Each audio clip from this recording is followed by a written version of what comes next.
This is Northwest Reports. I'm Aliha Sayed. This is the second episode of It's Not Easy Going Green, a series that examines how Washington is trying to address climate change and how communities are either making room for or pushing back on these clean energy efforts. If you haven't listened to the first episode, go back and check that one out. It'll help today's conversation make a little more sense. The Energy Facilities Site Evaluation Council is a Washington state body that's been around since the 1970s. The council, which is also called EFSEC, can push clean energy projects through to the governor's desk, even when local governments put a ban on those projects. And many in Washington have. We wanted to understand a little more about the role that EFSEC plays in Washington's ongoing effort to tackle the growing threat of climate change, especially when it comes to the state's more contentious clean energy projects. While there's a lot of disagreement amongst all the people we'll hear from in this series, there's one thing that pretty much everyone agrees on. They all have a lot of criticism for EFSEC. Our feeling is EFSEC was influenced overly so by the governor. Scout Clean Energy, the developer, they were really upset with the original EFSEC decision. They didn't mince words about that. Tribes don't belong with EFSEC. Tribes should be communicating with Washington State. They're the ones that's approving these plans. The council is mostly made up of representatives chosen by different state agencies, like the Departments of Ecology and Commerce. The governor selects a chair to lead the council, and local governments get a vote on projects proposed for their jurisdiction. The state legislature also commissioned a study last year that came back with a harsh critique of the council, which we'll get into in this episode. Cascade PBS investigative journalist Brandon Block is the lead reporter on the series.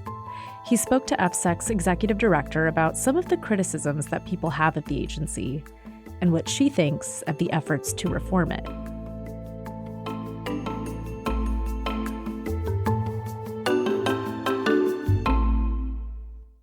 So, Brandon, we talked a little bit in the last episode about EFSEC, which stands for the Energy Facilities Site Evaluation Council. Could you just give us a really quick recap on what it does? Sure. EFSEC is a state agency that developers of energy projects can apply to in lieu of applying for a permit through the city or the county. And they have the power to override local zoning laws. Technically, they don't issue the permits. They just issue recommendations to the governor, who has final say over whether to grant the permit. But in practice, the governor almost always accepts their recommendation. And what role does EFSEC play in Horse Heaven Hills, which we talked a lot about in the first episode, as well as some of these other clean energy projects that are intending to combat climate change?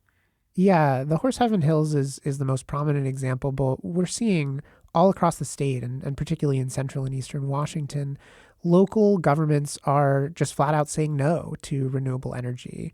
There are numerous counties that have banned wind and solar, and so developers go to EFSEC instead. So why did you want to write about EFSEC? I think it started with reading about the Horse Heaven Hills project, and I think just trying to think through, if you're an environmentalist and you care about the climate, what should you think about a project like this? Because, at least on its face, it gives the appearance of positioning the interests of wildlife, tribal culture, all of these other aspects against the interests of removing carbon from the atmosphere. And so I thought that was just fascinating to have two things that environmentalists care about a lot sort of pitted against each other. And I think it forces us to ask difficult questions about what types of sacrifices we are willing to make to address climate change. So I mean, there's this interesting abstract question, but not only that, there is someone who has to answer this very abstract question in a very specific way. The State Energy Council essentially is weighing the subjective value of very different things that are incompatible. And then on top of that, is the state willing to push through this project that we, of course, know we need over the objections of the Yakima Nation? So it's just, there's so many aspects to it that are kind of conundrums, and then finally, when we're talking about these existential concerns about climate change, where does the, largely aesthetic concerns of homeowners, what consideration do they deserve, if any, in this complicated calculus?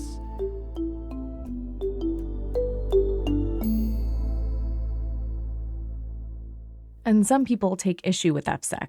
What are their main concerns? Oh boy, where to start? Well, there's so many different groups. We talked about the tribes, there's the wildlife conservation groups and the State Department of Fish and Wildlife, there's the farmers who don't want to see farmland converted to industrial use, rural counties, homeowners, there's the energy developers themselves who feel like the policies are too strict, climate advocates who see this process going too slowly and are clamoring for it to be sped up. All of these different groups have different concerns, and some of the concerns are contradicting each other. A lot of these opponents that we're talking about, they'll say, oh, the council only listens to developers. And then the developers will say, the council's thrown all these roadblocks in our path, and we're just trying to develop clean energy for the state that it says it wants, but they're making it super hard. So kind of opposite, these opposite things that both sides believe are true. And then I think if there's one thing that everyone agrees on, it's that the council's decisions are often subjective and not always based on science. Was there anything from all of these conversations that changed the way that you thought about EFSEC? One thing I've started thinking about a lot through the process of reporting is how we weigh the costs of doing something versus the costs of not doing it.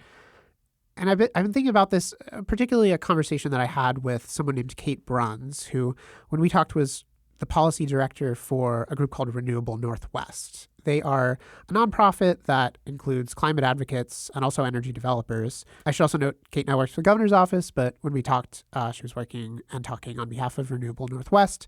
And she said something really interesting. She said that it's easier to measure the risks of building a wind plant or a solar plant than it is to quantify the benefits of building it. It's straightforward to say, well, if we remove this habitat, it could have this negative consequence on wildlife. However, if we build this clean energy project and we potentially take this much greenhouse gases out of the atmosphere by offsetting a natural gas facility or a coal plant, how many Virginis hawk lives does that save? It's like you can't answer it in the reverse. They can't make an easy calculation of, if I allow this project to be built, it saves more wildlife than if I don't. And so they defer to not letting it be built. One of the major wins of the environmental movement over the last half century is that we have really strong laws and governmental protections that mandate rigorous study before you build any type of infrastructure, whether that's housing or public transit or, in this case, renewable energy. But we have comparatively few tools for measuring the benefits that building that kind of infrastructure will bring. And we know we need to build a lot of wind and solar if we're going to transition away from fossil fuels and keep up with demand. And what people like this person I talked to at Renewable Northwest are saying is that, as much as these environmental laws, I think most people who consider themselves environmentalists and care about the environment support them, but they also kind of lead to this internal bias towards the status quo, towards not building things, which becomes problematic with an issue like climate change, where we're going to need to build a lot of stuff. So there's all these critiques of EFSEC. What are people trying to do to change it? So they have actually made their way to the legislature. State legislators last year contracted an environmental law firm to perform an evaluation of the state's permitting system. That report came out last June, and I would say it made three main critiques and recommendations for EFSEC. The first one was that it found that EFSEC's standards for what a project must do to gain approval are not very clear and are sometimes subjective, and that this leads to unpredictable outcomes and also leads to missing its deadlines for issuing these recommendations. It's supposed to issue a recommendation within 12 months after it receives an application, but it routinely takes longer than that. The second one has to do with EFSEC's council, which currently consists of representatives of various different agencies like the Department of Ecology, Fish and Wildlife, utilities, et cetera, et cetera. And the report found that having this structure led to the council members prioritizing the goals of their agency over and above that of the state's broader energy policies. And it recommended replacing the current council with a smaller group of governor-appointed people with specific expertise on renewable energy. And then finally, it found that the current EFSEC process, which is kind of legalistic, kind of court-like, it found that this process is not particularly effective at resolving disputes and suggested it consider more informal mediation type efforts. And then I think it's also worth noting that the report singled out the Horse Heaven Hills and the council's initial decision to cut that project in half in order to preserve habitat for the endangered ferruginous hawk. The report called that a, quote, extreme approach with, at best, marginal benefits to ferruginous hawks. So basically, the report said EFSEC is unpredictable, it misses its deadlines, it probably shouldn't exist like it does now at all, should probably be a smaller group with more specific energy expertise, and that it's bad at solving disputes, particularly because it's too much like a courtroom. You also had a conversation with Sonia Bumpus, who is the executive director of EFSEC. What did you two talk about? I asked her to respond to some of the critiques from developers and climate advocates who say they move too slowly and routinely miss their 12-month deadline to approve projects, as well as opponents who say they're concerned about local impacts on farming and the environment and that their concerns are being steamrolled. She said that part of the reason it takes sometimes longer than 12 months to review applications is actually because developers submit applications that are incomplete or missing needed studies, for example. It's very common for EFSEC to review the initial application and find that there's additional information that's needed. She also said that EFSEC is working on communicating better with those local communities that are upset about having their laws overturned. One of the things she said that they're doing is considering reimbursing those governments for the cost of reviewing projects. She also pointed out that EFSEC is, by state statute, directed to consider impacts to the environment and tribal culture, but there's nothing that says that they need to consider impacts to agriculture. That's not anywhere in state law. When the report the legislature commissioned first came out, some EFSEC staff members pushed back on the findings and recommendations. They said they were biased toward developers and took away their decision-making power. What did Sonia think of some of the suggestions about how to reform EFSEC? Yeah, it's funny. She took a really different tone than some of her staff said earlier in response to suggestions for reform.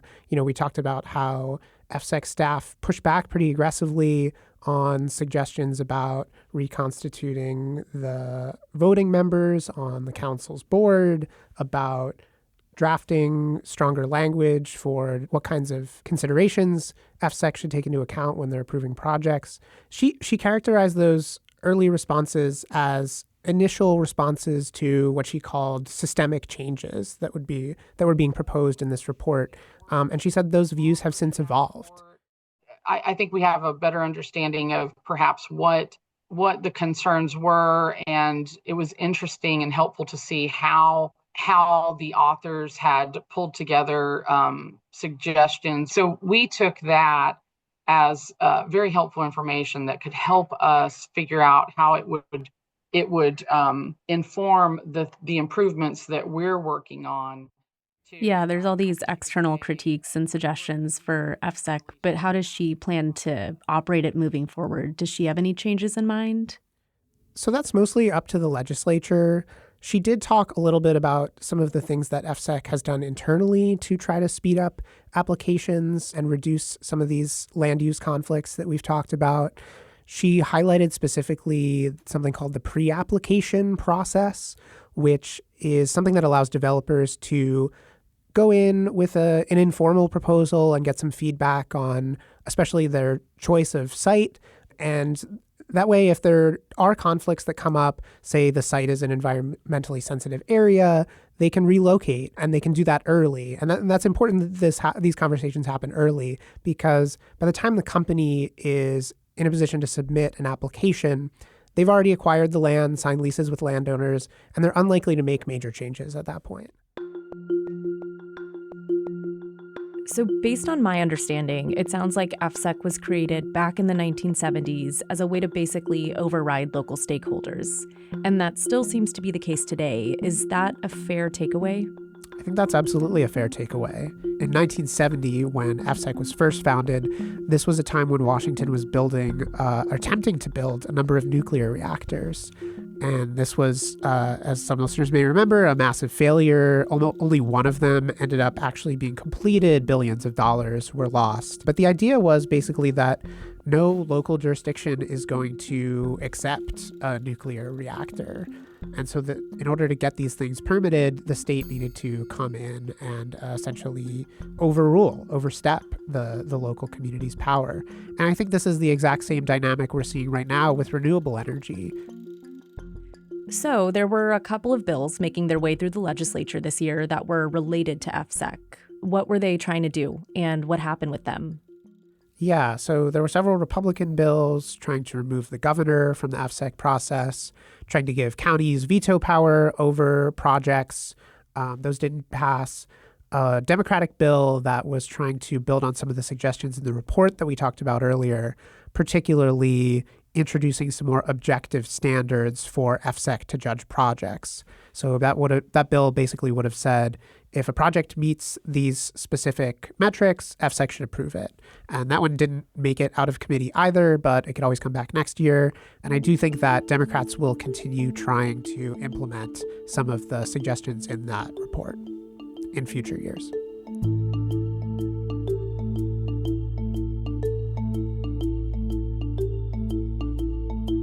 So EFSEC's future is a little ambiguous, but regardless, it's going to play an important role in Washington's ongoing efforts to confront climate change.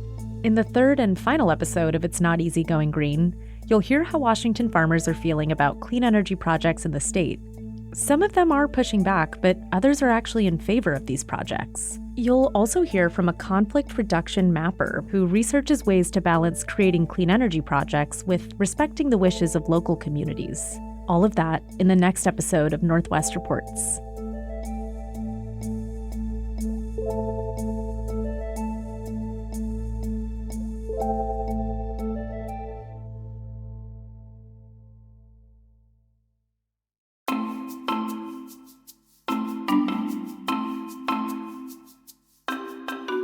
Thanks for listening to the second episode of It's Not Easy Going Green by Northwest Reports.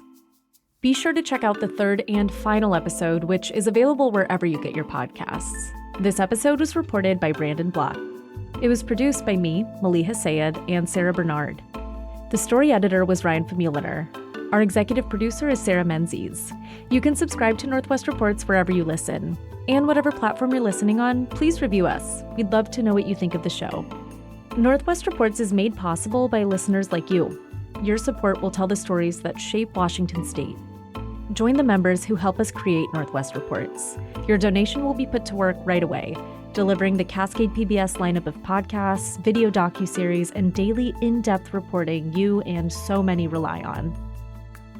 In addition to supporting our journalism, members receive great member benefits, including Cascade PBS Passport with extended access to an on-demand library of local and PBS favorites. Go to cascadepbs.org/NW Reports to sign up today. For the latest political, environmental, and culture news from the Pacific Northwest, visit cascadepbs.org. That's also where you'll find It's Not Easy Going Green. Northwest Reports is a product of Cascade PBS. I'm Maliha Sayed. We'll be back soon with another episode.